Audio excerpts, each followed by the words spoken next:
നമ്മൾ ഇപ്പൊ എത്തി നിൽക്കുന്നതെന്ന് പറയുന്നത് ഒരു ജനറേഷനിലേക്കാണ് എന്നൊക്കെയാണ് നമ്മൾ പറഞ്ഞു വെക്കുന്നത്. കാരണം ആൽഫ ജനസ് അങ്ങനെയുള്ള ഒരു കൂട്ടം ആൾക്കാർ, അങ്ങനെ ഒരു കൂട്ടം ഒരു തലമുറയിലേക്കാണ് നമ്മൾ വന്ന് നിൽക്കുന്നത്.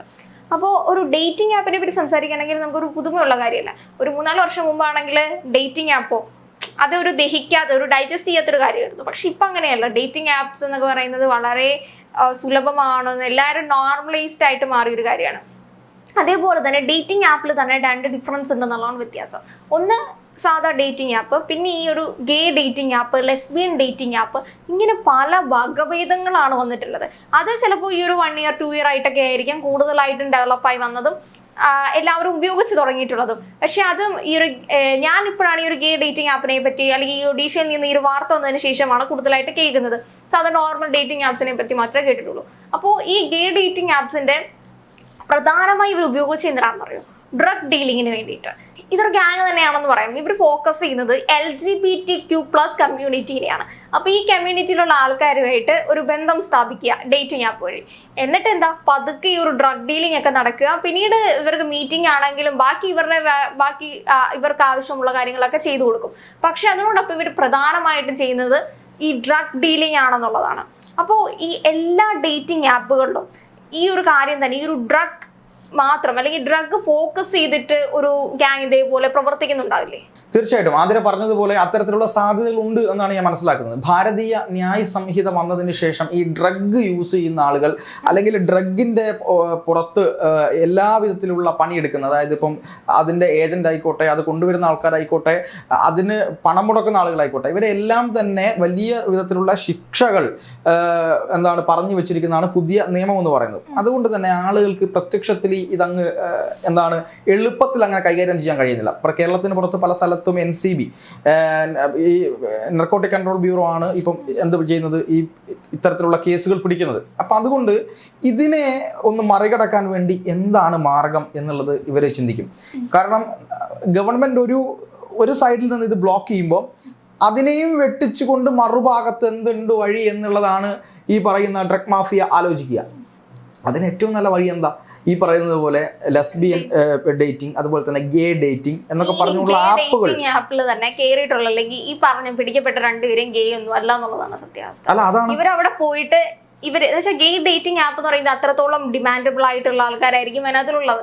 ക്യൂർ കമ്മ്യൂണിറ്റിയെ മാത്രം ഫോക്കസ് ചെയ്യാന്ന് പറയുന്നത്, ക്യൂർ കമ്മ്യൂണിറ്റി തന്നെ ശ്രദ്ധിച്ചു കഴിഞ്ഞാൽ അവർ വളരെ സെൻസിറ്റീവ് ആയിരിക്കാം. അവർ കൂടുതലായിട്ടും അവരുടെ ഫീലിങ്സിനെ, അല്ലെങ്കിൽ പലരും ഈ താൻ ഗേ ആണ് അല്ലെങ്കിൽ താൻ ലെസ്ബിയൻ ആണ് എന്ന് സോഷ്യലി പറഞ്ഞിട്ടില്ലാത്തവരായിരിക്കും ഈ ഒരു ഗേ ഡേറ്റിംഗ് ആപ്പും അതേപോലെ ലെസ്ബിയൻ ഡേറ്റിംഗ് ആപ്പും ഉപയോഗിക്കുന്നതാണ് ഇതിന്റെ പ്രധാന പ്രത്യേകത. അതുകൊണ്ട് തന്നെ ഇതിനകത്ത് നിന്ന് കണ്ടുമുട്ടുന്ന ആൾക്കാർ ശരിക്കും ഗേ ആണോ അല്ലെങ്കിൽ തങ്ങളെ മുതലെടുക്കാൻ വേണ്ടിയിട്ട് അല്ലെങ്കിൽ ഇത്തരം കാര്യങ്ങളിലേക്ക് പെടുത്താൻ വേണ്ടിയിട്ടുള്ളവരാണോ എന്നൊന്നും അവർ ചിന്തിക്കില്ല. അവർക്ക് ആ ഒരു സമയത്ത് അല്ലെങ്കിൽ അവരുടെ ഒരു ഫീലിങ്സ് ആണെങ്കിലും മറ്റു കാര്യങ്ങളാണെങ്കിലും ഇമോഷൻസ് ആണെങ്കിലും തുറന്നു പറയാൻ കിട്ടുന്ന ഒരാൾ. ഇവരെന്ന് പറയുന്ന ആദ്യമേ ഒരു ഡ്രഗിലേക്കൊന്നും ഇവരെ കൊണ്ടുപോകില്ല. സത്യത്തിൽ ഇവരുമായിട്ട് ഒരു ഇന്റിമസി ഉണ്ടാക്കിയെടുക്കും, ഒരു കണക്ഷൻ ഉണ്ടാക്കിയെടുക്കും, ചാറ്റിംഗ് ഉണ്ടായിരിക്കാം, കോളിംഗ് ഉണ്ടായിരിക്കാം. അതിനുശേഷമാണ് ഈ ഒരു മീറ്റപ്പുകളാണെങ്കിലും ഇവർക്ക്. പക്ഷെ ഇതുവഴി ശാരീരികമായിട്ട് എന്തെങ്കിലും ഇവരെ ചൂഷണം ചെയ്യപ്പെടുന്നുണ്ടോ എന്ന് നമ്മുടെ പോലീസ് അന്വേഷിച്ചുകൊണ്ടിരിക്കുന്നത് മാത്രമേ ഉള്ളൂ. അതിനുശേഷമാണ് ഈ മെഫഡ്രോൺ എന്ന് പറയുന്ന പോലെയുള്ള മാരകമായ ഡ്രഗ്സ് ഇവർക്ക് വിൽപ്പന നടത്തുന്നത്. വെച്ചാൽ ഇവരെ ഇങ്ങനെ കൺവിൻസ് ചെയ്തുകൊണ്ടിരിക്കുകയല്ലേ. കാരണം അത്രത്തോളം ഈ ഗേ ഡേറ്റിംഗ് ആപ്പ് നേരത്തെ പറഞ്ഞ പോലെ ഇവരൊക്കെ എന്ന് പറഞ്ഞു കഴിഞ്ഞാൽ വളരെ സെൻസിറ്റീവ് ആയിട്ടുള്ള ആൾക്കാരായിരിക്കും. ഇവർക്ക് കേൾക്കാൻ അല്ലെങ്കിൽ ഇവർ ഇമോഷൻസ് പങ്കുവെക്കുന്ന ഒരാളെ കിട്ടും. അപ്പോൾ അയാളുമായിട്ടൊരു കണക്ഷൻ ഉണ്ടാക്കിയെടുത്ത് പതുക്കെ ഈ ഒരു ഡ്രഗ്സ് ഇങ്ങനെ കൊടുത്തുകൊണ്ടിരിക്കും. പിന്നെ ഇവരെ അഡിക്റ്റഡ് ആക്കും. അപ്പോൾ ഈ ഒരു രീതിയിലേക്ക് ഈ ആപ്പിനെ തന്നെ ഇവരൊരു ഡ്രഗ് ഡീലിങ്ങിന് വേണ്ടി ഉപയോഗിക്കുകയാണ് ചെയ്യുന്നത്. തീർച്ചയായിട്ടും അതൊരു ഇതിൻ്റെ ഒരു ഭാഗമാണ്. ഇതിന് രണ്ടാമത്തെ ഭാഗമായിട്ട് ഞാൻ കാണുന്നത് ഈ ഒരു ആപ്പിലൂടെ യഥാർത്ഥത്തിൽ തകൃതിയായിട്ട് സുലഭമായിട്ട് ഈ ഒരു ഡ്രഗ് വിൽപ്പന നടത്താം എന്നുള്ളതാണ്. കാരണം ആവശ്യക്കാർക്ക് ഈ ഒരു ആപ്പിൽ കയറുകയും എന്നിട്ട് അതിൽ അക്കൗണ്ട് എടുക്കുകയും എന്നിട്ട് താനൊരു ഗേ ആണ് എന്ന് പറഞ്ഞുകൊണ്ട് ഇപ്പോൾ സ്വന്തം ഒഫീഷ്യലായിട്ടുള്ള തൻ്റെ ID കൊടുക്കണമെന്നില്ലല്ലോ. ഈ പറയുന്ന ആപ്പുകളിലൊന്നും തന്നെ നമുക്ക് ഡേറ്റിംഗ് ആപ്പുകളിൽ തങ്ങളുടെ മുഖം തന്നെ കൊടുക്കണമെന്ന് നിർബന്ധമുള്ള വളരെ ചുരുക്കം ആപ്പുകളൊക്കെ ഉള്ളൂ. നമ്മുടെ ആധാറൊക്കെ വെച്ച് കൊടുക്കണ്ട. മീൻസ് എന്തെങ്കിലും പ്രൂഫ് വെച്ച് കൊടുക്കേണ്ടത് വളരെ വളരെ വളരെ ചുരുക്കം ഡേറ്റിംഗ് ആപ്പുകൾ മാത്രമേ ഉള്ളൂ. QR കമ്മ്യൂണിറ്റി ആപ്സ് എന്ന് എനിക്ക് തോന്നുന്നു കുറെ കൂടെ പ്രൈവസി ഉള്ളതായിരിക്കാം എന്നുള്ളത്. കാരണം എല്ലാവരും ഈ ഒരു താൻ QR ആണ് അല്ലെങ്കിൽ താൻ ഈ ബൈസെക്ഷൽ ആണ്, ഗേ ആണ്, ലെസ്ബിയൻ ആണ് എന്നൊന്നും സോഷ്യലി പറയാൻ താല്പര്യം ഉണ്ടാവില്ല. അല്ലെങ്കിൽ പല സൊസൈറ്റിയിലെ പല കാര്യങ്ങൾ കൊണ്ടും അവർ പറയാത്ത ആൾക്കാർ കൂടി ഉള്ളതുകൊണ്ട് എനിക്ക് തോന്നുന്നു കുറെ കൂടി ഇത് പ്രൈവസി ഉള്ളതായിരിക്കും. തീർച്ചയായിട്ടും അങ്ങനെ പ്രൈവസി ഉള്ളതാണെങ്കിൽ പോലും ഇത്തരത്തിലുള്ള ആളുകൾക്ക് ഇതൊരു കോഡായിട്ട് കൊടുക്കുകയും അവരതിൽ കയറി പിന്നെ അക്കൗണ്ട് എടുക്കുകയും അക്കൗണ്ട് എടുത്തിട്ട് ബന്ധപ്പെടേണ്ട ആളുകളെ ബന്ധപ്പെട്ട് ഇത് കൈമാറ്റം ചെയ്യുന്ന ഒരു രീതിയുണ്ട്. അതുകൊണ്ട് തന്നെ ഇവർ പെട്ടുപോയിട്ടുണ്ടെങ്കിൽ ഇവർക്ക് പരാതി കൊടുക്കാനും വലിയ ബുദ്ധിമുട്ടായിരിക്കും. കാരണം താനൊരു ഈ ഗേ ഡേറ്റിംഗ് ആപ്പ് വഴിയാണ് ഇവരെ പരിചയപ്പെട്ടത്. ചിലപ്പോൾ സമൂഹത്തിൽ അവർ ഈ രീതിയിൽ താനൊരു ഗേ ആവണം അല്ലെങ്കിൽ ഗേ ആണ് എന്ന രീതിയിലേക്ക് പറഞ്ഞിട്ടുണ്ടാവില്ല. അപ്പൊ അത് പൊതുസമൂഹത്തിലേക്ക് അറിഞ്ഞാലുള്ള ആ ഒരു പ്രശ്നങ്ങളും പിന്നീട് തന്നെ ബാധിക്കാൻ പോകുന്ന പല കാര്യങ്ങളും ആലോചിച്ചിട്ട് ഇവർക്ക് ഇപ്പൊ എന്ത് സംഭവിച്ചിട്ടുണ്ടെങ്കിലും ഇവർ തുറന്നു പറയാൻ പോകുന്നില്ല. അതാണ് അത് ഏറ്റവും വലിയ കാര്യമാണ്. കാരണം ഇങ്ങനെ ഗേ ഡേറ്റിംഗ് ആപ്പായാലും അല്ലെങ്കിൽ ലെസ്ബിയൻ ഡേറ്റിംഗ് ആപ്പിലൂടെയൊക്കെ പരിചയപ്പെടുന്ന ആളുകൾക്ക് ഏതെങ്കിലും തരത്തിൽ ചതിവ് പറ്റിയാൽ, ഏതെങ്കിലും തരത്തിൽ സാമ്പത്തിക നഷ്ടമോ ശാരീരികമായ പീഡനങ്ങളോ ഇനി അതല്ല ഡ്രഗിൽ തന്നെ പെട്ടു എന്ന് കരുതിക്കോ, അത് പരാതി എങ്ങനെയാ പറയാം? എവിടെ പോയി എന്ന് ചോദിച്ചാൽ ആദ്യം നമ്മൾ അതിനെ കുറ്റപ്പെടുത്തുക. കാരണം ഞാനൊരു ലെസ്ബിയൻ പിന്നെ ഈ പറയുന്ന ഡേറ്റിംഗ് ആപ്പിൽ പോയി അല്ലെങ്കിൽ ഗേ ഡേറ്റിംഗ് ആപ്പിൽ പോയി എന്ന് പറയുമ്പോൾ മറ്റതിനേക്കാൾ ഡ്രഗ്സിനേക്കാൾ കൂടുതൽ സമൂഹം ചിന്തിക്കുക ഇവൻ ഗേ ആണ് എന്ന് ചിന്തിക്കുന്ന രീതിയിലേക്ക് കാര്യങ്ങൾ പോകും. ഞാനിപ്പം ആലോചിക്കുന്നത് വിനീത് ശ്രീനിവാസന്റെ ഒരു ഏറ്റവും പുതിയൊരു സിനിമ ഒരു ജാതി ജാതകം എന്ന് പറയുന്ന സിനിമ ഇറങ്ങിയിട്ടുണ്ടായിരുന്നു.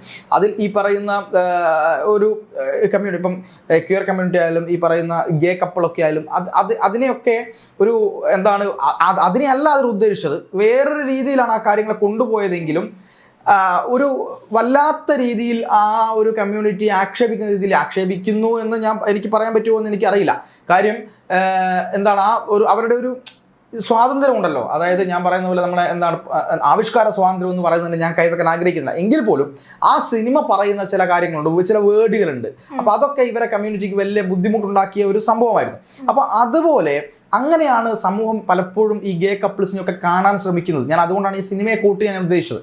അല്ലാതെ ആ സിനിമ മോശമാണെന്നോ ആവിഷ്കാര സ്വാതന്ത്ര്യം എന്നും ഞാൻ പറയുന്നില്ല. പക്ഷെ അതിൽ ഉദ്ദേശിച്ച ചില വാക്കുകൾ നമ്മുടെ സമൂഹം എങ്ങനെയാണ് ഇത്തരത്തിലുള്ള ആളുകളെ നോക്കിക്കാണുന്നത് കണ്ടിട്ടുള്ള കാര്യമാണ്. മറ്റേ സലീം കുമാറിന്റെ ഒരു സിനിമയില് ലീലാമണി എന്ന് വിളിക്കുന്ന ഒരു കാര്യം, അത് ഒരിക്കലും അത് അന്ന് ഹിറ്റായ ഒരു സാധനമാണ്. അതിനുശേഷം അത് ഇപ്പോ എടുത്തു വെച്ചിട്ട് ഇത്രത്തോളം ഒരു വലിയ രീതിയിലേക്ക് കൊണ്ടുപോകുമെന്ന് നമ്മൾ അന്ന് ചിന്തിച്ചിട്ട് പോലും ഉണ്ടാവില്ല. വേറൊരു കാര്യം കൂടെ ഉണ്ട്. ഇപ്പം സോഷ്യൽ മീഡിയയിൽ ഏറ്റവും ട്രെൻഡിങ് ആയിട്ടുള്ള ഒരു പലതരത്തിലുള്ള ഒരു എന്താ പറയാ ഈ ട്രോളൊക്കെ എന്ന് പറയുന്നത്, എറണാകുളത്ത് വർക്ക് ചെയ്യുന്ന എൻ്റെ ചങ്കിനെ ഞാൻ കാണാൻ പോയപ്പോൾ പാലാരിവട്ടം പാലത്തിനടിയിൽ നിന്ന് കണ്ടു എന്നൊക്കെ പറഞ്ഞിട്ടുള്ള ട്രോളുകളുണ്ട്. അപ്പൊ ആ തരത്തിൽ സമൂഹം അതിനെ കാണുന്നു എന്നുള്ളതാണ് നമ്മൾ മനസ്സിലാക്കേണ്ടത്. അപ്പം ഇത് ഒരു പുറത്ത് പറയാൻ ആളുകൾക്ക് എന്തായാലും പ്രശ്നമാണ്. നോർമലി ഒരു ചെറുപ്പക്കാരനൊപ്പം പോയി നമുക്കൊരു പിന്നെ സുഹൃത്ത് ബന്ധത്തിനിടയിൽ ഇത് ഉപയോഗിച്ചു എന്ന് പറയുമ്പോൾ, അല്ലെങ്കിൽ എനിക്കൊരു പ്രശ്നം വന്നു എന്ന് പറയുന്നതിനേക്കാൾ 100 ഇരട്ടി ഭയപ്പെടും ഇത്തരത്തിലുള്ള ആപ്പുകളിൽ ഞാൻ പോയി പരിചയപ്പെട്ടതാണ് എന്ന് പറയാം. അതുകൊണ്ട് മിണ്ടാതിരിക്കും എന്നുള്ളതാണ് ഈ പറയുന്ന മാഫിയയും കണ്ടിട്ടുള്ളത്. അത് അവർക്ക് വലിയൊരു കാര്യമാണ്. അത്തരത്തിലുള്ള മാഫിയകൾക്ക് ഇത് ഒരു വലിയ മറവാണ്.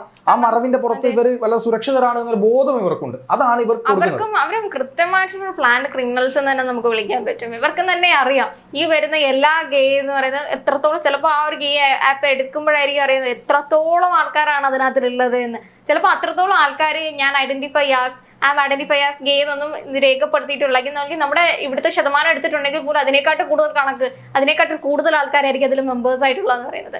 അതുകൊണ്ട് തന്നെ ഇവർക്ക് കൃത്യമായിട്ട് അറിയാം എന്തൊക്കെ സംഭവിച്ചിട്ടുണ്ട് എങ്കിലും ഇവരാരും പുറത്തുപോയി പറയാൻ പോകുന്നില്ല എന്നുള്ള രീതിയിൽ. പക്ഷെ ഇപ്പോൾ എന്തായാലും ഒരു പിടി വീണെന്ന് വെച്ച് കഴിഞ്ഞാൽ ആ ഒരു ഡ്രഗിന്റെ ആ ഒരു എഫക്റ്റീവ് കൊണ്ട്, അല്ലെങ്കിൽ ഇതിങ്ങനെ കൂടുതലായിട്ട് നമ്മൾ നേരത്തെ പറഞ്ഞ പോലെ നമ്മുടെ രാജ്യത്ത് ഈ ഡ്രഗ് മാഫിയകളെ ആണെങ്കിലും ഇത്തരത്തിലുള്ള എല്ലാ രീതിയെയും നമ്മൾ നിരീക്ഷിച്ചുകൊണ്ടിരിക്കുകയാണ്. നമ്മുടെ സൈബർ ടീം ആണെങ്കിൽ കൂടി അത് കൃത്യമായി നിരീക്ഷിച്ചുകൊണ്ടിരിക്കുകയാണ്. ആരൊക്കെ എന്തൊക്കെ ഈ ഓൺലൈൻ വഴിയിട്ടാണെങ്കിലും ഈ ഡ്രഗ് ഡീലിംഗ് ഒക്കെ നടത്തുന്നുണ്ടോ, ഏത് വഴിയാണെങ്കിലും നമുക്ക് പിടിച്ചേ പറ്റുള്ള രീതിയിൽ ശ്രദ്ധ കേന്ദ്രീകരിച്ചിരിക്കുന്നത് കൊണ്ടാണ് ഇപ്പൊ നമ്മൾ ഇങ്ങനെ പിടിച്ചു തന്നെ. കാരണം ഇതൊരു ഈ അടുത്ത കാലത്തൊന്നും നമ്മൾ ഇങ്ങനത്തെ ഒരു വാർത്ത കേട്ടിട്ടുണ്ടെന്ന് എനിക്ക് തോന്നുന്നില്ല. അല്ല, ശരിയാണത്. അത് ഈ ഞാൻ പറഞ്ഞില്ലേ, ഈ ഓരോ വഴികൾ അടയുമ്പോഴും പുതിയ ആധുനികമായിട്ടുള്ള രീതികൾ പരീക്ഷിക്കുക, കണ്ടെത്തുക. എവിടെ സ്കോപ്പുകളുണ്ട്. ഇപ്പം ഒരു വഴി അടയുമ്പോൾ മറ്റൊരു വഴി തുറക്കപ്പെടുമെന്ന് പറയുന്നത് ഇവരുടെ കാര്യത്തിൽ വളരെ സത്യമാണ്. കാര്യം ഞാൻ ഏറ്റവും കൂടുതൽ കണ്ട ആളുകൾ എന്ന് പറയുന്നത് ഇത്തരക്കാരാണ്. കാരണം ഇവർക്ക് ഒരു വഴി അടഞ്ഞാൽ മറ്റൊരു വഴി ഇവർ തുറക്കും. പുതിയ അനന്ത സാധ്യതകൾ തേടുന്ന ആൾക്കാരാണ് ഇത്തരത്തിലുള്ള മാഫിയാസ് എന്ന് പറയുന്നത്. അപ്പം അത്തരത്തിൽ അനന്ത സാധ്യതകൾ തേടുമ്പോൾ ഇവർക്ക് ഏറ്റവും വലിയ സാധ്യതയായിട്ട് തോന്നിയ ഒരു കാര്യമാണ് ഇത്തരം ഡേറ്റിംഗ് ആപ്പുകൾ. അത് ആ ഡേറ്റിംഗ് ആപ്പുകളിൽ പോയി പെട്ട ആളുകൾ സംസാരിക്കില്ല, അതുകൊണ്ട് അവർക്ക് പ്രശ്നമല്ല, അവർക്ക് ഏറ്റവും കൂടുതൽ എളുപ്പത്തിൽ കൈകാര്യം ചെയ്യാം.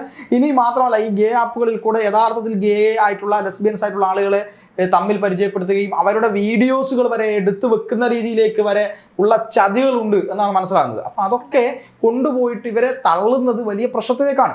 അപ്പം അത്തരം പ്രശ്നങ്ങൾ പുറമെ ഒരു സമൂഹത്തിന് മുന്നിൽ വിളിച്ചു പറയാനോ താൻ അതിൻ്റെ ബലിയാടാവേണ്ടതില്ല എന്ന് പലരും തീരുമാനിക്കുകയും അതിൻ്റെ പുറകെ നിർബന്ധിതമായി പോകേണ്ട അവസ്ഥയും ഒക്കെ ഉണ്ടാവുന്നുണ്ട് നമ്മുടെ സമൂഹത്തിൽ. ഒരു കാര്യം എന്ന് പറയുന്നത്, ഈ ഗേ ഡേറ്റിംഗ് ആപ്പിൽ കയറുന്ന എല്ലാവരും ഒന്നും ഗേ അല്ല എന്നുള്ളതും, അതേപോലെ ലെസ്ബിയൻ ഡേറ്റിംഗ് ആപ്പിലുള്ളതെല്ലാം ലെസ്ബിയൻസ് അല്ല എന്നുള്ളതും, നമ്മളെ ചതിക്കാൻ അല്ലെങ്കിൽ നമ്മളെ കുഴിയിൽപ്പെടുത്താൻ വേണ്ടിയിട്ട് ഒരു ടീം എപ്പോഴും എല്ലാ ഭാഗത്തും ഉണ്ട്. നമ്മൾ ഈ നേരത്തെ സോഷ്യൽ മീഡിയയിൽ തന്നെ പറയില്ലേ, ഈ പ്രൊഫൈൽ ഫോട്ടോ തന്നെ 10-20 വയസ്സുള്ള ഒരാളുടെ ഇട്ടിട്ട് ചിലപ്പോൾ പരിചയപ്പെടാൻ പോകുമ്പോൾ നേരിട്ട് കാണുമ്പോൾ 50-60 വയസ്സുള്ള ഒരാളാണ്. ആ ഒരു രീതിയിലേക്ക് ആണ് സത്യത്തെ എല്ലാം. കാരണം നമ്മൾ കാണുന്നത് എല്ലാം ഒന്നും ശരിക്കും സത്യമല്ല എന്നുള്ളതാണ് യാഥാർത്ഥ്യം എന്ന് പറയുന്നത്. തീർച്ചയായിട്ടും.